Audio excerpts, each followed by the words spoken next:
Assalamualaikum warahmatullahi wabarakatuh. Gimana kabar teman-teman hari ini? Sehat selalu kan? Alhamdulillah. Kembali lagi di channel Penabur Misteri. Untuk kali ini, aku akan bawakan sebuah cerita yang berjudul Rumah Karyawan, yang diambil dari akun Twitternya Om Ras. Oke, gak pakai lama, kita langsung ke ceritanya. Cus.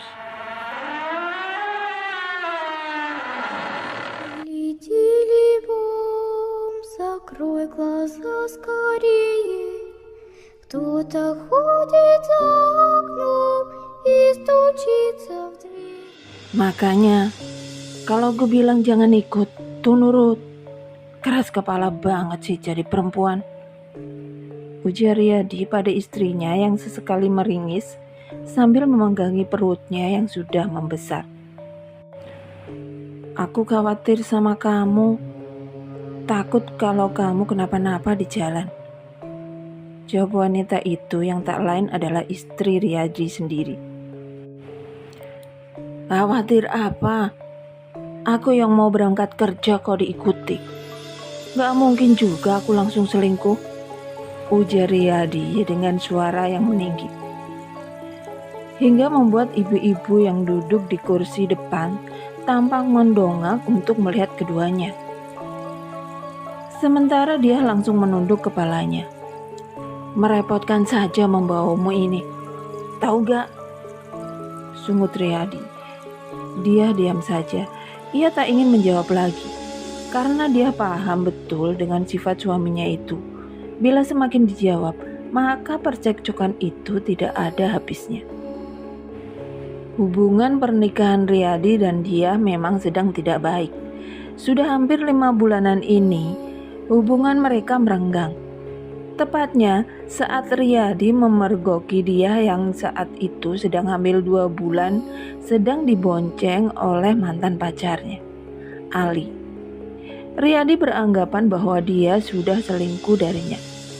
Meski dia sudah menjelaskan panjang lebar bahwa saat itu dia yang sedang berjalan kaki ke penjual pancarakinan atau sejenis toko kelontong untuk membeli rarampah dapur. Dan kebetulan dia bertemu dengan Ali yang saat itu juga sedang ingin membeli rokok dan lain-lain. Dia yang saat itu memang sudah kelelahan berjalan di bawah terik matahari, tidak menolak sama sekali ketika ditawari Ali tumpangan sampai ke toko kelontong. Di perjalanan pun antara keduanya tak ada percakapan yang berarti, hanya obrolan tentang pekerjaan masing-masing dan sedikit lelucon garing. Sama sekali tidak ada yang mengungkit tentang masa lalu antara keduanya. Tapi tetap saja Riyadi tak percaya. Ditambah lagi teman-temannya yang memanas-manasi Riyadi agar menceraikan saja istrinya, lalu mengawinkan dia dengan Ali. Setelah melewati perjalanan yang cukup jauh, akhirnya bus yang membawa mereka itu pun tiba di terminal tujuan. Riyadi turun dulu dengan membawa 2 tas besar dan membiarkan dia yang sudah hamil besar itu turun. Ia tampak begitu kesulitan, bahkan untuk bangkit dari duduknya saja ia butuh beberapa saat sampai benar-benar berdiri. Kamu mau kemana? Tanya dia begitu ia melihat Riyadi meninggalkannya bersama 2 tas besar itu di terminal. Riyadi tak menjawab, bahkan menoleh saja tidak. Dia harap-harap cemas. Ia takut kalau Riyadi meninggalkannya di sana seorang diri, di tempat yang bahkan ia tak mengenal seorang pun. Tapi perasaannya menjadi lega begitu ia melihat Riyadi datang bersama 2 tukang ojek yang beriringan. Ai batika bian? Tanya tukang ojek yang lebih tua. Dia yang tak paham bahasa daerah sana hanya tersenyum tanpa menjawab pertanyaan tukang ojek tersebut. Maksud paman ini, beliau bertanya tentang kehamilanmu, ujar tukang ojek satunya yang jauh lebih muda. Inggih, ulun batianan 7 bulan. Iya, saya hamil 7 bulan, jawab dia. Jalan ke alamat yang diberitahu suamimu tadi lumayan rusak, jadi takutnya nanti perutmu sakit. Tidak apa-apa, aku sudah terbiasa kok, jawab dia sambil tersenyum seraya mengelus perutnya. Di antara hilir mudik kendaraan berplat KH itu, motor yang membawa dia dan Riyadi masih beriringan untuk mengantar mereka ke alamat yang dituju. Selama kurang dari setengah jam mereka melewati jalanan beraspal itu. Kini motor tersebut mulai berbelok ke jalanan yang lebih kecil dan rusak. Dia tampak meringis sambil memegangi perutnya.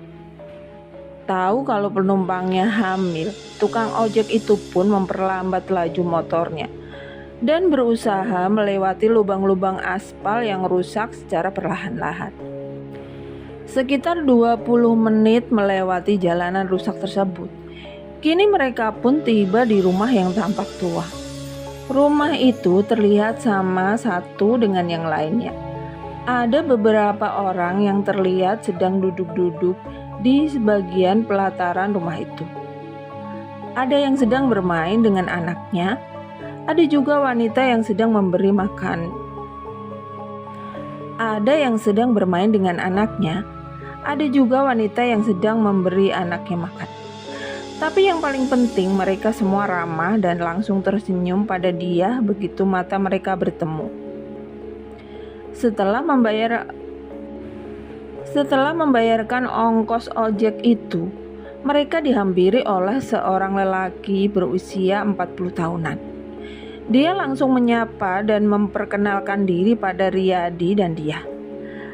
Lalu Riyadi dan dia diantarkan ke sebuah rumah yang berada paling ujung. Hanya kamar ini yang tersisa, tapi semua peralatan di dalamnya sudah kami sediakan. Dan atap yang bocor juga sudah diperbaiki. Tidak apa-apa kan kalian menempati kamar di ujung ini? Tanya lelaki itu menatap Riyadi dan dia secara bergantian. Tidak apa-apa, Pak, jawab Riyadi. Baiklah kalau begitu, silahkan kalian beristirahat dulu. Tentu perjalanan panjang sangat melelahkan, kata lelaki itu mempersilahkan. Inggih Pak, terima kasih, ucap Riyadi sembari menunduk. Setelah lelaki itu pergi, kita panggil saja beliau dengan nama Pak Riki. Riyadi pun langsung keluar rumah, meninggalkan dia yang baru saja hendak merebahkan tubuhnya di atas kasur tipis yang baru ia gelar. Hendak kemana, Pian? Tanya dia. Mau mengobrol-ngobrol sama tetangga itulah. Kenapa memangnya? Mau ikut juga? Jawab Riyadi meninggi. Dia langsung diam begitu mendengar suara Riyadi yang mulai meninggi. Entah sampai kapan Riyadi akan terus seperti itu padanya, hanya karena satu kesalahan yang ia perbuat. Padahal dulu Riyadi adalah sosok lelaki penyayang dan penuh perhatian. Tapi sifatnya berubah setelah dia melakukan kesalahan yang mungkin di mata sebagian orang tidaklah fatal. Karena antara dia dan Ali memang tidak melakukan perselingkuhan seperti yang dituduhkan oleh Riyadi. Dia terbangun dari tidurnya saat matahari mulai terbenam. Namun ia tidak melihat keberadaan suaminya di dalam rumah. Bahkan di luar pun juga tidak ada. Di pelataran rumah yang berada di tengah, terlihat seorang perempuan sedang mengangkat jemurannya.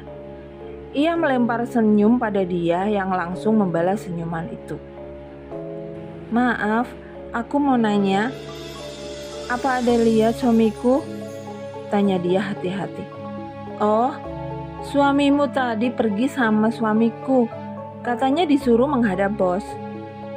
Oh, makasihlah, ucap dia sembari tersenyum. Si wanita itu juga tersenyum lagi. Lalu setelah meletakkan jemurannya di dalam keranjang, ia pun menghampiri dia. "Kita kenalan dulu ya. Namaku Mila." "Namamu siapa?"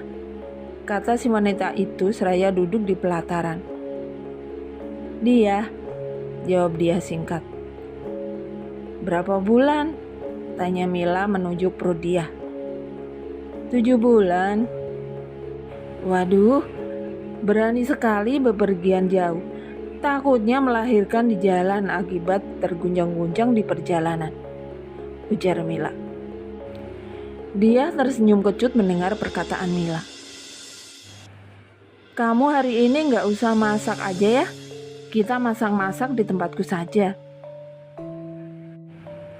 "Jangan ditolak," ujar Mila ketika melihat dia yang tampak ragu-ragu menerima tawarannya tersebut. Dia akhirnya mengangguk dan Mila langsung menuntun tangan dia untuk ikut bersamanya. Ketika mereka memasuki dapur Mila yang tidak begitu luas tersebut, mata dia langsung terperangah melihat alat-alat masak dan bahan makanan yang tersusun sangat rapi tersebut. "Kenapa ya? Dapurku rapi ya?" "Maklum, aku merapikan rumah setiap saat. Ya, sekedar untuk menghibur diri dari kesepian. Karena aku tidak punya anak. Sudah hampir 4 tahun aku dan suamiku menikah, tapi belum juga dikaruniai anak. Aku juga sudah melakukan apapun yang disarankan orang maupun bidan. Tapi Tuhan masih belum percaya untuk meniupkan ruh ke dalam rahimku." Dia tercekat, kepalanya langsung menunduk. "Sudah jangan sedih-sedih, yuk kita masak," ujar Mila tersenyum. Tangannya dengan sigap menarik dia untuk duduk di dekatnya. "Kamu suka nila asam manis?" tanya Mila. "Suka." "Kamu dapat bahan-bahan masakan lengkap beginian di mana, Mil?" tanya dia. "Oh, ini. Biasanya tiap pagi ada paman sayur ke sini. Selain menjual sayur mayur, mereka juga melayani pesan antar. Kita bisa pesan apa saja sama mereka dan nanti akan mereka antar." Dia yang awal-awalnya merasa canggung pada Mila, perlahan-lahan mulai terbiasa karena sikap hangat Mila yang begitu baik padanya. Di tengah obrolan, tiba-tiba terdengar suara perut dia yang mulai keroncongan. "Kita makan mie instan dulu yuk ya," ujar Mila melepaskan bawang yang akan dia kupas dan segera beranjak ke arah lemari yang terdapat beberapa macam jenis mie instan. Ia juga merebus telur untuk pelengkap mie. "Kamu gak boleh telat makan ya, nanti sakit. Dan kalau kamu sakit, bayimu juga ikut sakit," ujar Mila. "Aku mabuk perjalanan, Mil. Makanya gak bisa makan kalau sedang berpergian," jawab dia beralasan. Beberapa saat kemudian, mie instan pun selesai dimasak. Mila memberikan sepiring untuk dia dan sepiring untuknya. Dia tampak lahap sekali makan mie tersebut, membuat Mila tersenyum. "Semoga kalian betah di sini ya," ucap Mila. Sampai pukul 8 malam, Riyadi dan suaminya Mila belum juga kembali. Dia menunggu suaminya dengan perasaan yang tidak karuan. Khawatir, takut suaminya kenapa-napa. Dan sekitar pukul 9 malam, Riyadi pulang bersama suami Mila. Keduanya tampak sudah sangat akrab sekali. Saat masuk ke dalam rumah, suami Mila langsung mencium kening istrinya. Berbeda dengan Riyadi, yang bahkan untuk menyapa dia pun tampaknya enggan.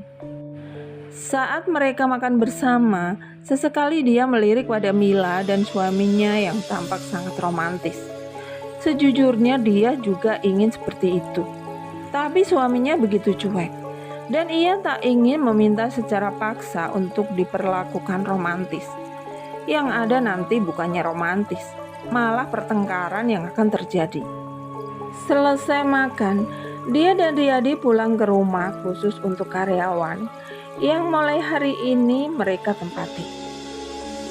Tanpa mengatakan apa-apa, Riyadi langsung merebahkan tubuhnya di atas kasur dengan posisi membelakangi dia.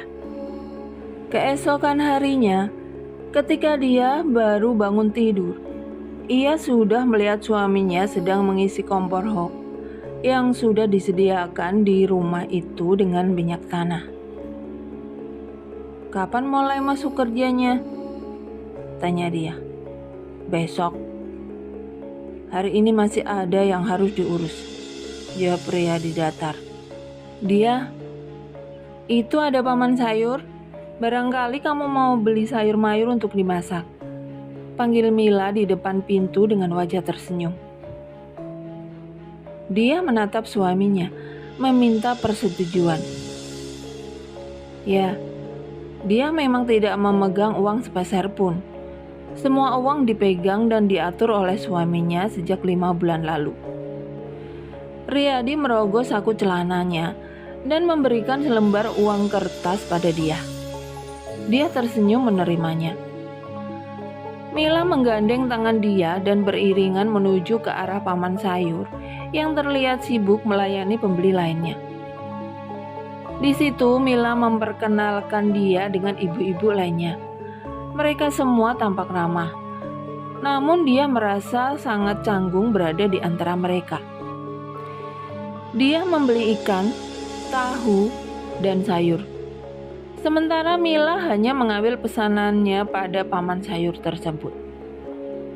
"Mau masak apa hari ini ya?" tanya Mila. "Sepertinya sayur bening saja, Mil," jawab dia tersenyum. "Nanti setelah makan kita ke desa yuk. Ada yang ingin ku beli." Jalan kaki. Pinjam kendaraan milik temannya suamiku. Kalau jalan kaki kan jauh.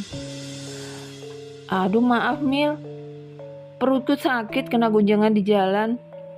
Ikut kemari pun sebenarnya aku memaksakan diri Mil. Iya juga ya, kamu kan hamil besar. Tapi kalau kita jalan kaki, kamu mau? Bolehlah kalau jalan kaki. Mereka berpisah dan masuk ke rumah masing-masing. Dia mulai memasak dan Riyadi memperbaiki sedikit kerusakan yang ada di kamar mereka. Setelah makan ini, Mila ngajak ke desa. "Boleh gak aku ikut?" tanya dia pada Riyadi. Riyadi mengangguk, namun ia tak berkata apa-apa. Selesai makan, Mila datang ke rumah dia. Dia juga membawa sedikit makanan yang dimasaknya tadi untuk dia dan suaminya. Dia mengenakan daster berwarna kuning dengan motif bunga. Ia juga membawa bahlai atau jare untuk sekedar menutupi kepala dari panas terik matahari. Sepanjang perjalanan, Mila bercerita banyak hal pada dia. Mulai dari keluarga suaminya yang menginginkan Mila dan suaminya bercerai karena alasan Mila yang juga tak kunjung hamil. "Makanya aku dan suamiku sampai merantau ke sini ya. Menyedihkan sekali rasanya. Jadi perempuan yang tidak bisa hamil." Lirih suara Mila terdengar. Raut wajahnya juga tampak sedih. "Bukan tidak bisa, Mil. Mungkin memang belum ada rezeki. Nanti kalau sudah waktunya, pasti kamu akan hamil juga." "Amin. Itulah doa yang selalu kupanjatkan ya. Aku ingin hamil. Ingin merasakan jadi ibu sekaligus perempuan yang sesungguhnya. Karena kata mertuaku, kalau perempuan tidak melahirkan, itu belum pantas disebut perempuan." "Mil," ucap dia lirih. Sendu ditatapnya teman barunya itu. Dia hanya bisa mengelus-elus bau Mila tanpa bisa berkata-kata. "Ya, kamu risih gak sama sikapku?" tanya Mila tersenyum. Namun meski dia tersenyum, Dia masih bisa melihat bulir air mata di sudut matanya. Dia menggeleng sembari tersenyum. Ah, syukurlah. Beberapa orang mungkin risih dengan sikapku yang sok akrab ini, ucap Mila tertawa. Langkah keduanya terhenti di sebuah rumah. Di depan rumah itu banyak sekali anjing yang sedang duduk ataupun bermain. Dia tampak takut.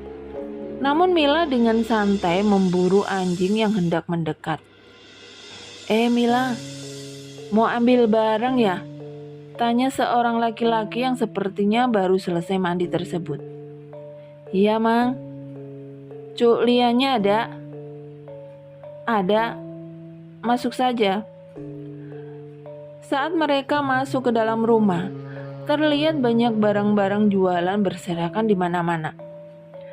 Begitu melihat Mila, wanita berusia 40 tahunan itu langsung menyapanya dengan ramah. Aku cuma dapat baju lah. Celana jeans yang kamu mau itu barangnya habis sebelum aku datang. Memang celana itu kan lagi musimnya sekarang. Jadi banyak yang mau. Ujar wanita yang dipanggil Cuk Lian itu langsung memperlihatkan baju yang masih terbungkus plastik pada Mila. Gak apa-apa Cuk, nanti lagi kalau ada. Oh iya Cuk, ini kenalkan teman saya. Baru pindah ke sini. Oh iya, kerja di sini kah? Iya Cuk, suaminya satu kerjaan sama suami saya. Dia tersenyum ketika wanita itu tersenyum padanya. Mau pesan baju-baju bayi kah? Nanti hari Rabu aku carikan, ujar Julian ramah menawarkan. Gimana ya? Mau nggak? Harganya gak jauh beda kok dari pasaran. Aku gak punya uang, Mil. Lagian kan suamiku juga baru mau masuk kerja. Gak apa-apa, aku yang jamin. Aduh Mil, aku gak berani. Mungkin nanti saja kalau aku sudah ada uang. Mila tersenyum. Jarang-jarang ada teman yang menolak seperti itu, pikir Mila. Ini ya, ambil ya, buat kamu. Bukan hutang, ini aku ikhlas membelikannya untukmu. Tapi Mil, shh. Pemberian teman jangan ditolak. Aku ikhlas ya. Di perjalanan pulang itu, dia melihat seorang nenek-nenek yang menatapnya hampir tak berkedip dari pelataran rumah yang memang tidak begitu jauh dari jalan. Itu siapa, Mil? Kok sampai segitunya ngeliatin aku? Bisik dia pada Mila. Mila ikut menoleh ke arah nenek tersebut. Dan entah kenapa, saat si nenek mulai beranjak seperti ingin menghampiri mereka, Mila langsung menarik tangan dia dan menyuruhnya untuk segera mempercepat jalannya. Kenapa Mil? Ada apa? Aduh, pelan-pelan Mil. Tapi ucapan dia tak ditanggapi oleh Mila. Mila tetap menarik tangan dia sambil sesekali menengok ke arah belakang. Dan setelah agak jauh dari tempat si nenek tadi, Mila langsung menghela nafasnya yang terdengar ngos-ngosan. Wajahnya berkeringat. Kenapa sih? Gak, bukan apa-apa. Yuk, jawab Mila dengan nafas yang masih ngos-ngosan. Dia mengerutkan alisnya. Meski ia masih penasaran, namun ia tetap mengikuti Mila yang menarik tangannya untuk segera pulang. Sesampainya di rumah, Mila langsung berpamitan pada dia yang tampak melongo memandanginya. Selang beberapa jam kemudian, Mila datang ke rumah dia dan mengetuk pintunya. Dia? Ya? Kok ada di dalam? Iya Mil, buka saja, ujar dia yang saat itu sedang berbaring di atas kasur tipisnya.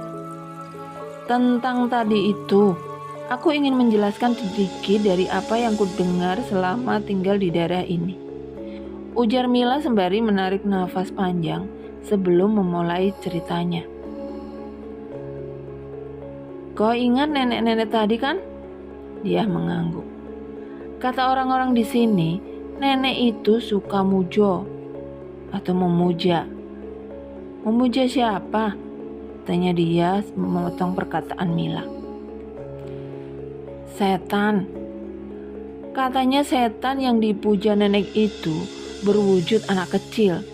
Dan setiap waktu tertentu dia akan mencari orang-orang hamil dan mengorbankan janin untuk setan yang ia puja. Memangnya sudah pernah ada kejadian begitu di sini? Sering, setiap ada wanita hamil, pasti ada saja yang keguguran dengan cara-cara yang tidak masuk akal.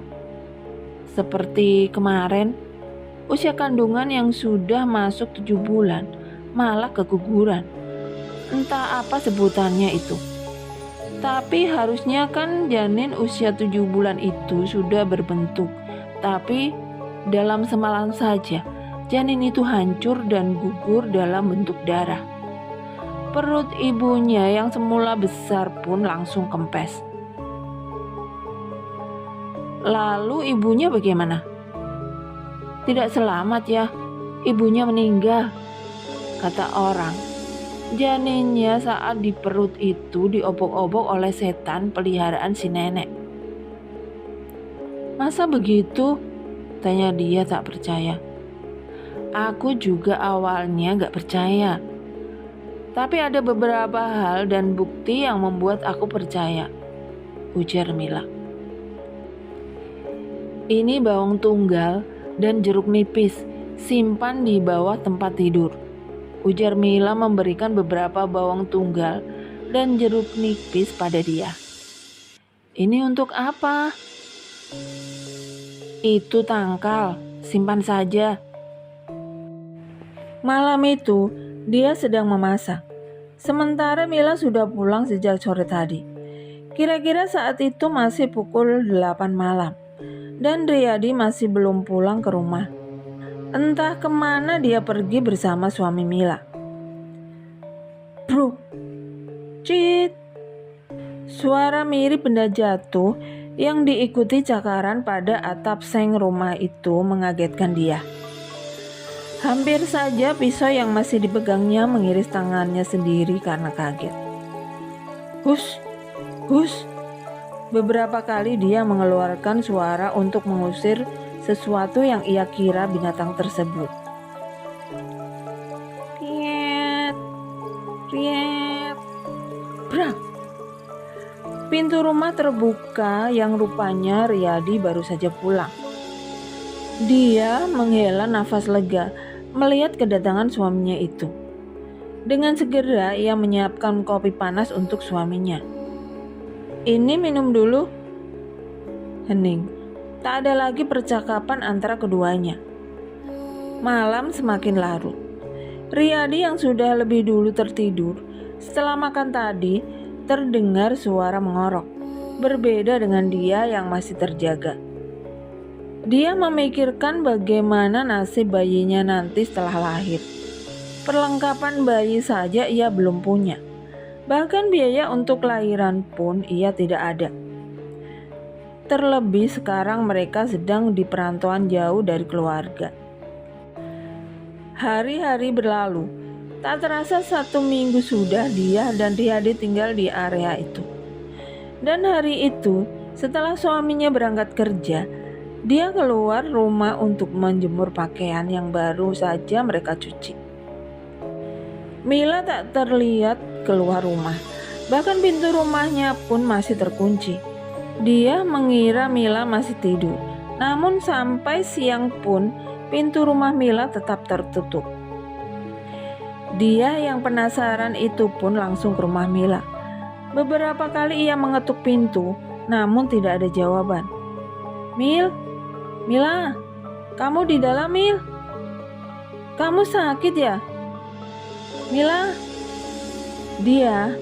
Mila kan tadi malam pulang ke kampungnya.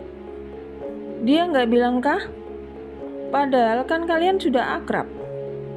ujar Bu Sari yang terkenal suka nyinyir di antara para penghuni rumah itu. Dia tertegun. Benarkah Mila pulang tanpa memberitahuku? Apakah ada kesalahan yang ku perbuat sampai-sampai membuat Mila pergi tanpa berpamitan? Batin dia kalut. Dia pulang dengan langkah gontai. Ia mencoba mengingat-ingat apa kesalahannya pada Mila yang mungkin bisa membuat Mila marah, sakit hati, atau tersinggung. Tapi tak peduli sekeras apa dia mengingatnya, ia tetap tidak menemukan kesalahan itu. Akhirnya karena kelelahan berpikir, dia pun tertidur. Saat bangun, rupanya hari sudah hampir malam. Bergegas dia memasak nasi dan memanaskan ikan sarden kalengan yang ada. Karena hari itu paman sayur tidak datang ke sana, sehingga dia tidak punya lauk dan sayur lain selain ikan sarden kalengan untuk dimasak. Setelah selesai masak, dia pun bersiap-siap untuk mandi. Nah, kamar mandi serta WC-nya itu berada tepat di samping rumah. Dan satu-satunya pintu yang bisa digunakan untuk ke kamar mandi itu, ia harus melewati pintu depan. Sebentar, masih ada orangnya ini, ujar dia nyaring. Namun gedoran pada pintu itu masih terdengar, bahkan semakin kencang, membuat dia terpaksa harus segera menyelesaikan mandinya. Akan tetapi setelah pintu dibuka, dia tidak melihat siapapun berada di luar. Bahkan suara nyanyian tadi pun secara tiba-tiba langsung menghilang begitu pintu terbuka. Dia mengedarkan pandangannya ke sana kemari untuk mencari siapa orang yang begitu usil telah mengerjainya. Namun sejauh mata memandang, hanya pepohonan yang sudah diselimuti oleh gelap yang dapat terlihat mata.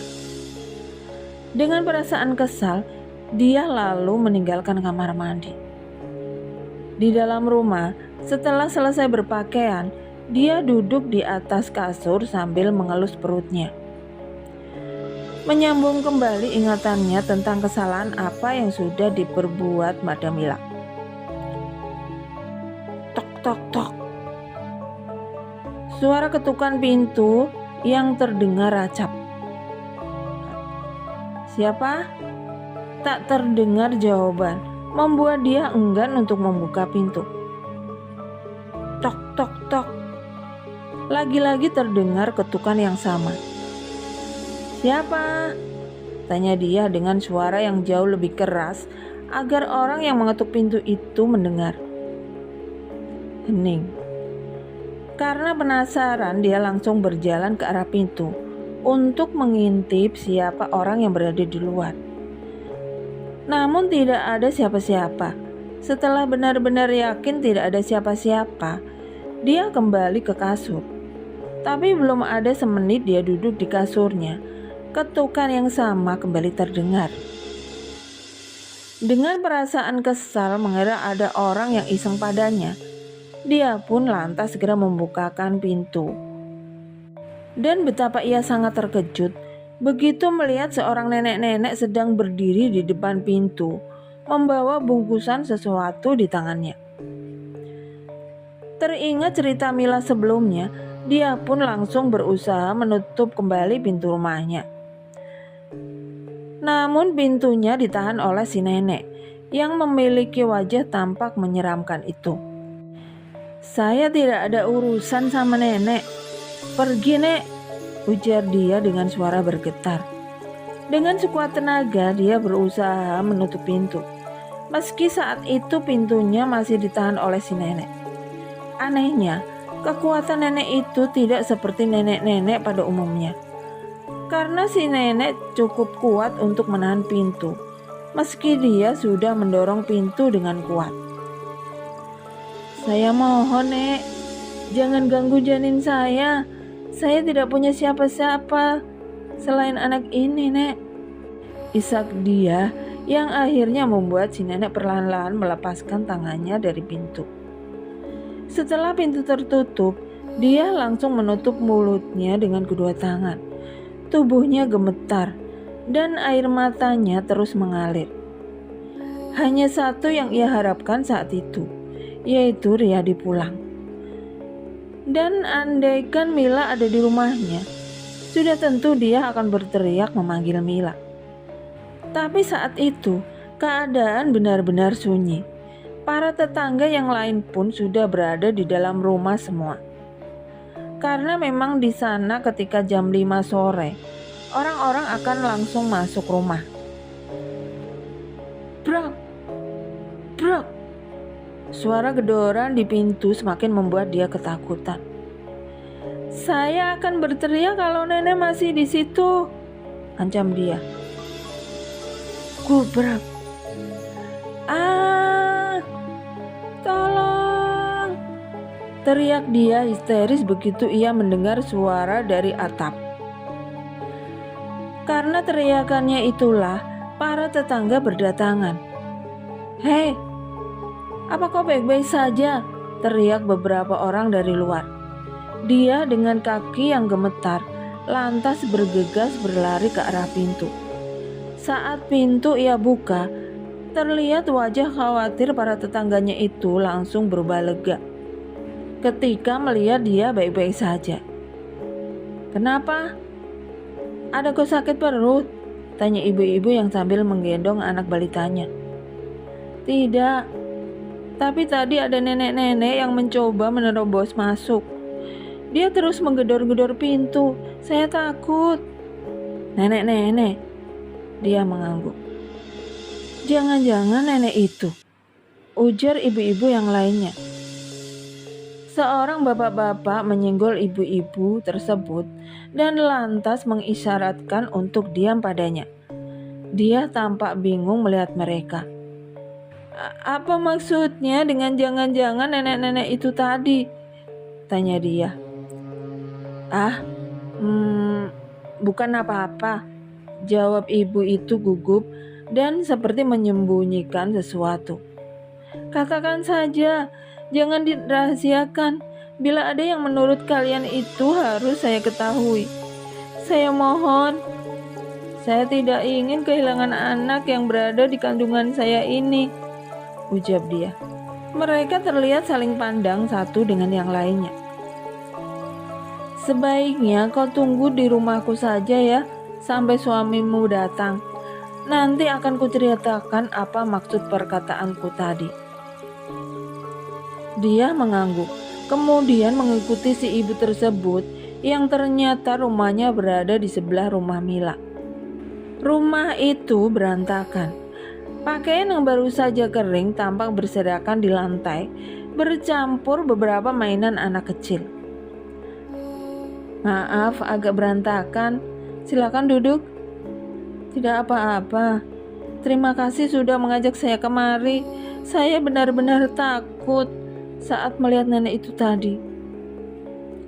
Kau pasti sudah mendengar tentang nenek itu dari Mila. Ya, memang seperti itulah yang kami ketahui tentang nenek tersebut.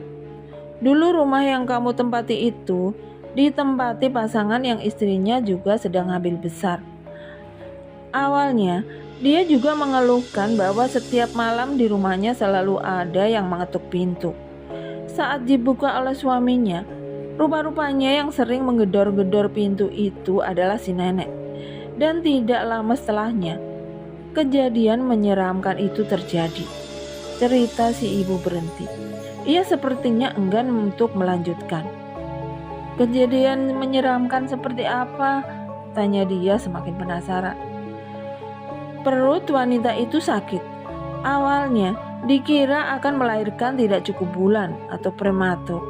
Namun begitu bidan kampung memegang perutnya untuk memastikan apakah sakit perut yang dirasa wanita tersebut memang benar pertanda akan melahirkan atau bukan.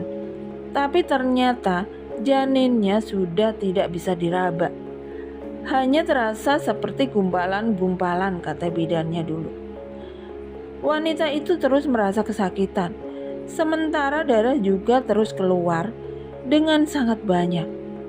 Karena tidak ada pilihan, oleh bidan kampung itu, suami si wanita disuruh mendorong perut istrinya guna membantu proses melahirkan. Karena si istri sudah semakin lemas. Namun yang mengejutkannya, belum lagi mereka memulai proses lahiran itu. Darah dengan gumpalan daging keluar. Diikuti teriakan kesakitan wanita tersebut. Tapi anehnya, hingga ari-ari bayi keluar setelah gumpalan daging itu, sama sekali tidak ada bayi. Dan bidan mengatakan bahwa bayi yang dikandung sudah hancur di dalam perut.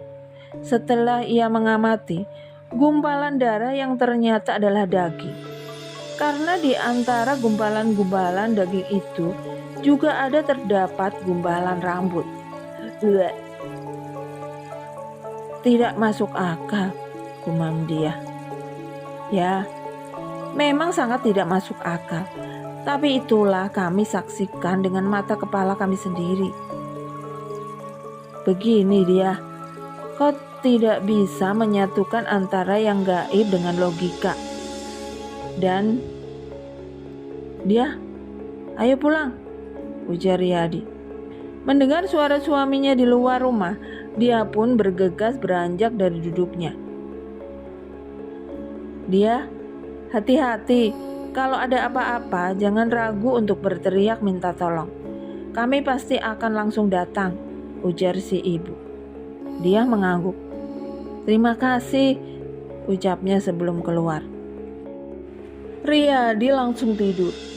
Ia bahkan tak menanyakan bagaimana kabar dia hari ini dan mengapa dia bisa berada di rumah tetangga. Aku hampir mati hari ini, tapi kau bahkan sama sekali tidak peduli. Kalau memang rumah tangga ini tidak bisa lagi untuk dipertahankan, lebih baik kita pisah saja, ujar dia. Hening. Tak ada respon sama sekali dari Riyadi. Dia langsung mengemas pakaian yang dia miliki. Ia sudah muak dengan perlakuan Riyadi terhadapnya dan akan memutuskan untuk pulang esok hari. Riyadi tak bergeming meski ia tahu dia akan benar-benar pergi esok hari. Malam itu berlalu dengan sangat lambat. Rintikan hujan yang terdengar mulai pukul 3 hingga pagi membuat orang-orang malas untuk keluar rumah. Namun berbeda dengan dia, ia berjalan menyusuri jalanan yang basah dengan sebuah tas di tangan. Matanya tampak sembab, bahkan sisa air mata masih terlihat di sudut matanya. Saat sudah dekat dengan rumah tempat nenek menakutkan itu menatapnya, dia mematung. Ia merasa takut untuk melewati rumah tersebut. Untuk beberapa saat dia diam tak bergerak. Hanya helaan nafasnya yang terdengar. Mau mampir ke rumahku? Tanya seseorang dengan suara serak. Dan ketika dia menoleh, seketika wajahnya terlihat ketakutan. Tenang, tenang. Nenek bukan orang jahat. Nenek tidak akan menyakitimu. Memang wajah nenek menakutkan, tapi percayalah, nenek tidak berniat jahat padamu, ujar si nenek menenangkan. Entah cerita seperti apa yang dikarang orang-orang tentang nenek, sehingga setiap kali nenek bertemu orang-orang di kawasan perusahaan ini, mereka seperti menghindar dan ketakutan, ujar si nenek membuat dia merasa kasihan. Lalu kenapa tadi malam nenek ke rumah dan menggedor-gedor pintu? Tanya dia. Sebenarnya nenek hanya ingin menjual beras untuk menukarnya dengan gula kopi. Sungguh tidak ada niat lain, ujar nenek. Dia merasa bersalah setelah mendengar perkataan si nenek. Nenek ini hanyalah wanita tua renta yang tinggal seorang diri. Tidak ada yang perlu ditakuti dariku, ujarnya diiringi dengan tawa kecil. Mau mampir? Sepertinya kau sedang ada masalah, entah tentang apapun itu. Tapi sebelum mengambil keputusan, sebaiknya kamu pikirkan dulu. Meski sudah tua, tapi dia bisa melihat betapa tajamnya tatapan mata si nenek dan betapa hebatnya dia dapat membaca suasana hati dia. Akhirnya mau tak mau, dia lantas mengikuti ajakan si nenek untuk mampir ke rumahnya. Ternyata rumah si nenek cukup bersih untuk ukuran tempat tinggal wanita tua yang hidup sendirian. Semuanya tampak rapi, meski peralatannya terdapat cukup banyak debu yang menempel. Dalam 5 tahun terakhir ini, tidak ada yang mau masuk ke rumah nenek. Terima kasih kamu sudah mau mampir. Biar nenek buatkan minuman. Si nenek terlihat bersemangat ke dapur untuk membuat air, sementara dia melihat-lihat rumah si nenek. Maaf, aku hanya punya air sungai yang sudah kumasak. Tidak ada gula atau kopi di sini, ujar si nenek tersenyum sambil meletakkan 2 gelas air yang tampak keruh. Dia mengangguk dan lantas mengambil gelas air tersebut. Kemudian ia meminumnya dalam beberapa teguk. Ceritakanlah, kalau itu seputar masalah rumah tangga, kurasa aku bisa membantunya. Dia menghela nafas panjang. Ia melihat wajah si nenek itu yang tampak tersenyum padanya. Ya, tidak ada salahnya menceritakan pada nenek itu. Tapi toh beliau juga tidak akrab dengan orang-orang, dan masalahnya pasti tidak akan bocor. Dia pun mulai bercerita tentang rumah tangganya, dan si nenek mendengarkan dengan seksama. Kalau seperti itu masalahmu, kurasa kau selesaikan tanpa harus bercerai. Apa kamu mau suamimu tunduk dengan setiap perkataanmu? Tanya si nenek. Dia berpikir sejenak. Jangan ragu-ragu, ini sama sekali tidak mengeluarkan uang. Kau hanya perlu memberikan nasi yang sudah kau kangkangi pada suamimu. Dia mengerutkan alisnya. Apa benar dengan begitu dia bisa luluh? Tanya dia. Ya, tentu saja. Aku sudah mencobanya pada suamiku dulu. Dia, panggil seseorang dari luar rumah. Wajah si nenek tampak berubah begitu mendengar ada yang mendatangi. Mila. Itu suara Mila teman saya, Nek. Ujar dia langsung beranjak dari duduknya untuk segera menghampiri Mila. Saat melihat dia, Mila lantas menarik tangannya. Ngapain kamu di situ?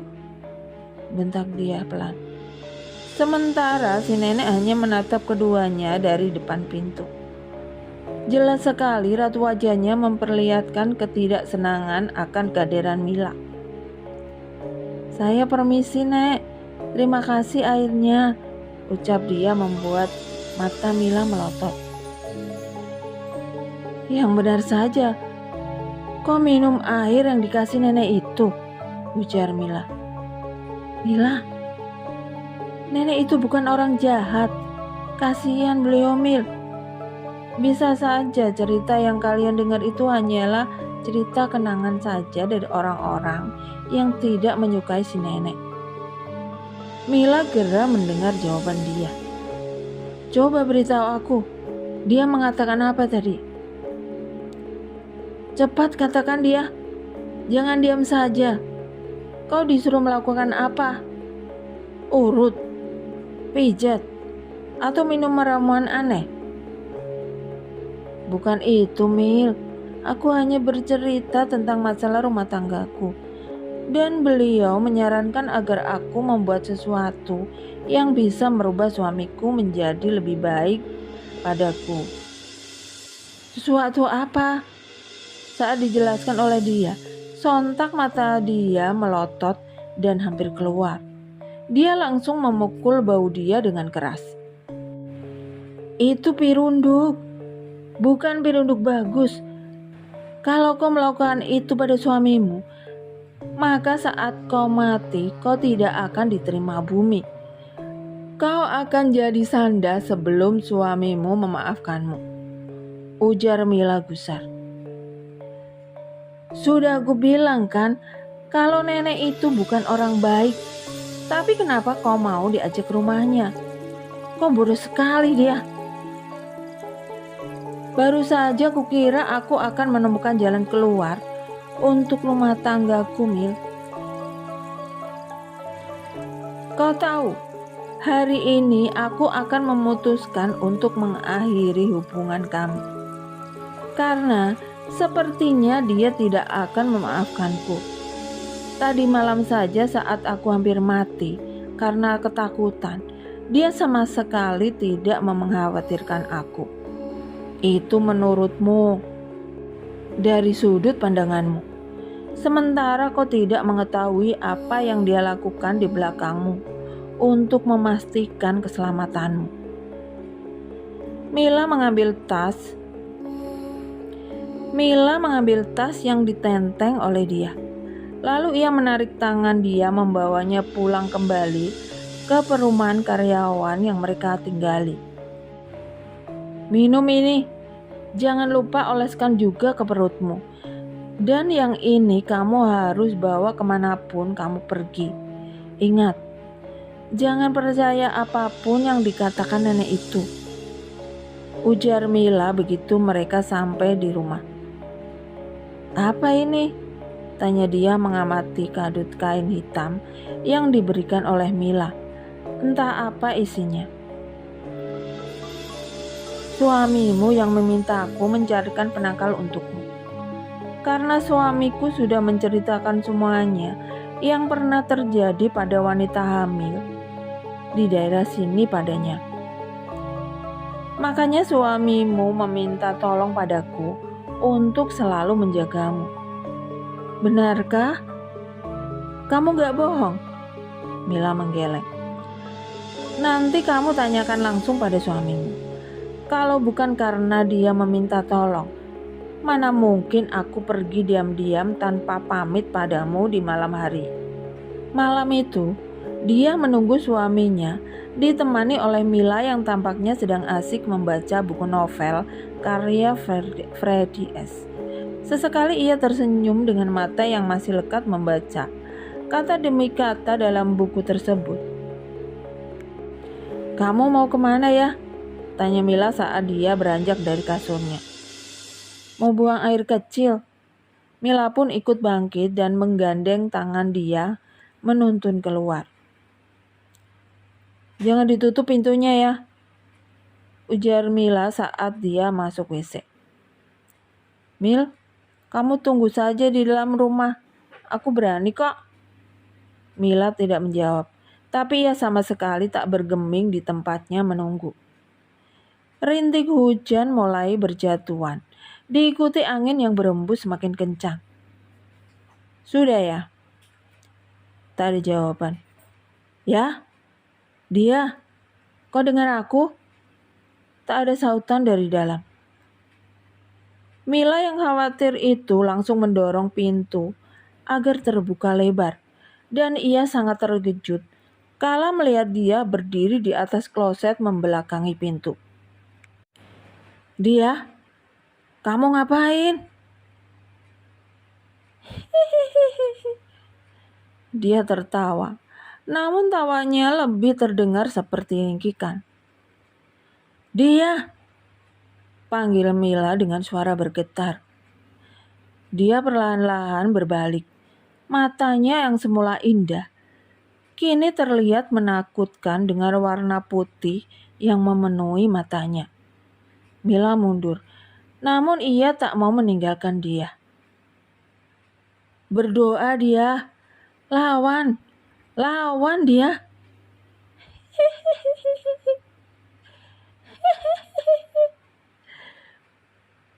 Kau wanita sialan, tahu apa?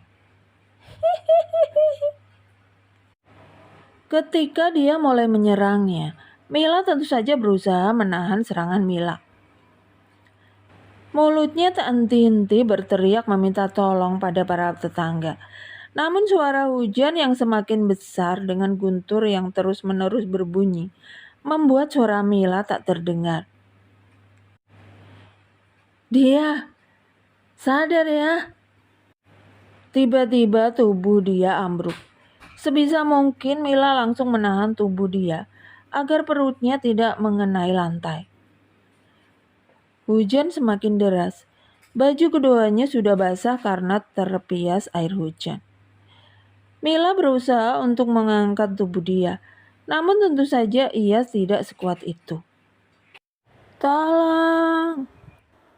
Teriakan Mila beradu dengan guntur dan hujan yang lebat. Untung saja di waktu yang seperti itu Riyadi pulang. Dan ketika mendengar suara teriakan Mila dari arah kamar mandi samping rumah, Riyadi langsung berlari menghampiri. Riyadi menggendong dia yang sudah basah kuyup, sementara Mila mengikuti dari belakang. Mila dapat merasakan betapa khawatirnya Riyadi saat melihat dia yang tak sadarkan diri. Aku permisi pulang dulu ya, Di. Nanti aku kemari lagi. Pamit Mila dari depan pintu.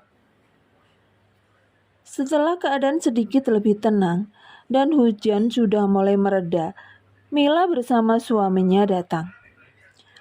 Saat itu dia sudah sadar. Ia tampak tak ingat apa-apa tentang kejadian yang baru saja ia alami.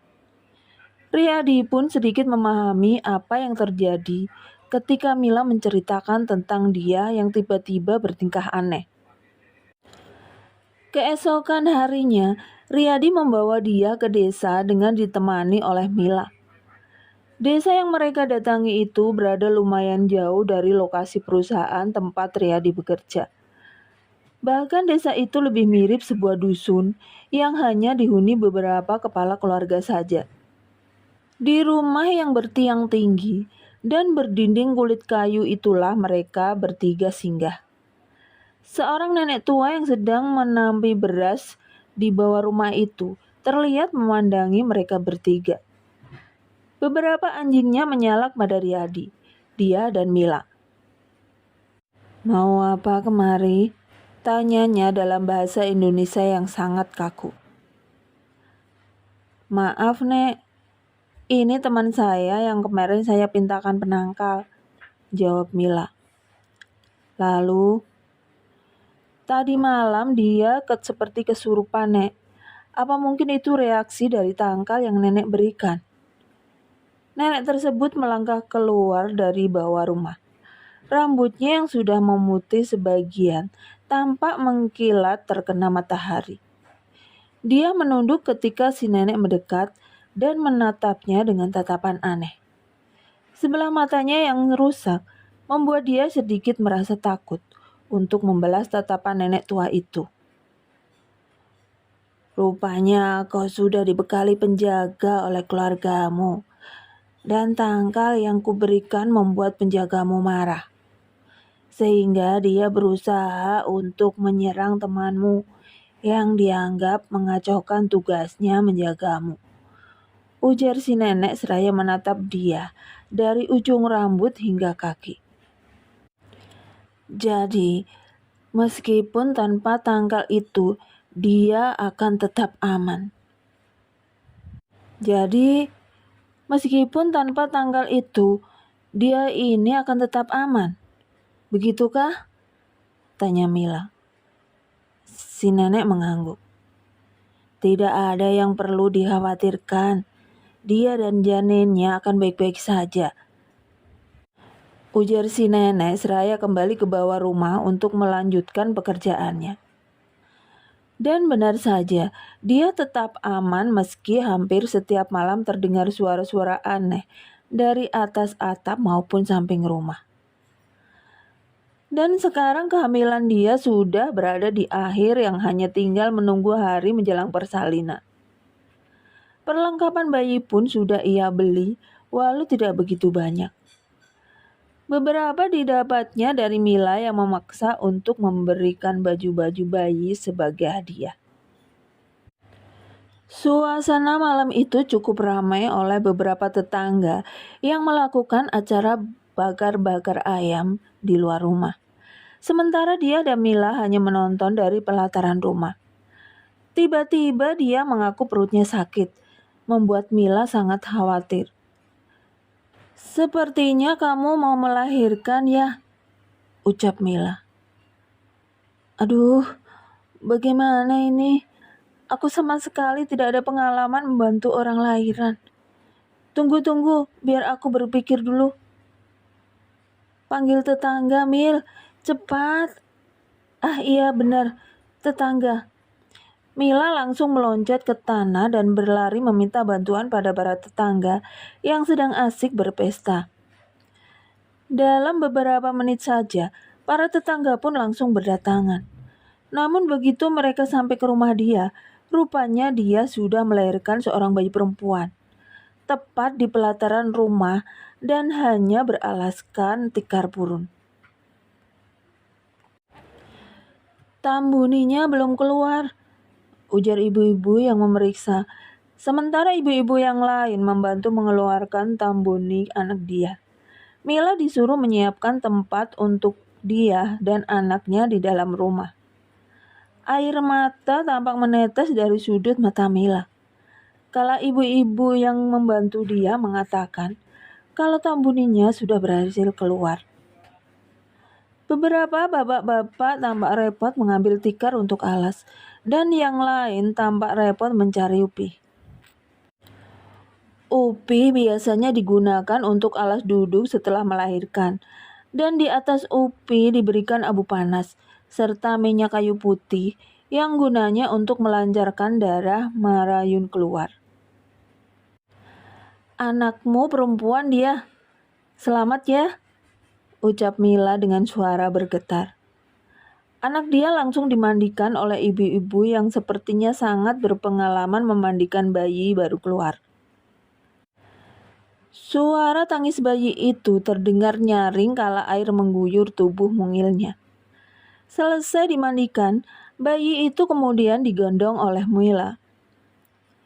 "Lihat dia, anakmu sangat cantik," ucap Mila dengan air mata yang tak berhenti mengalir. Dia mengangguk sambil tersenyum. Tubuhnya masih gemetar dan ia masih belum percaya kalau sudah melahirkan seorang bayi.